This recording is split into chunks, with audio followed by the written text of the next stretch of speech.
বর্তমানে ফেসবুকে আপনার নিউজ ফিড স্ক্রল করার সময় ভিডিও আসলেই এটা অটো প্লে হয়ে যায়।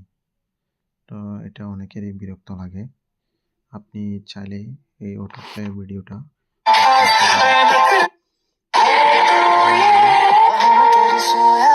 যে কোনো ভিডিও অটো প্লে হয়ে যাচ্ছে। তো আমি এই সিস্টেমটা চাচ্ছি না। এটা যদি আমি অফ করতে চাই তাহলে সেটিংসে যাব। সেটিংসে যাওয়ার পর স্ক্রল করে নিচের দিকে যাওয়ার সময় দেখবেন মিডিয়া লেখার একটা অপশন আছে। এই অপশনে যাওয়ার পর ডাটা সেভার, আমি তো ইন্টারনেট ইউজ করি যার কারণে আমি ডাটা সেভারটা সিলেক্ট করলাম। আর যারা অটো প্লে অপশনটা চান না তারা নেভার অটো প্লে ভিডিওস এটাতে ক্লিক করলেই আপনার অটো প্লে হওয়া ভিডিওগুলো অফ হয়ে যাবে।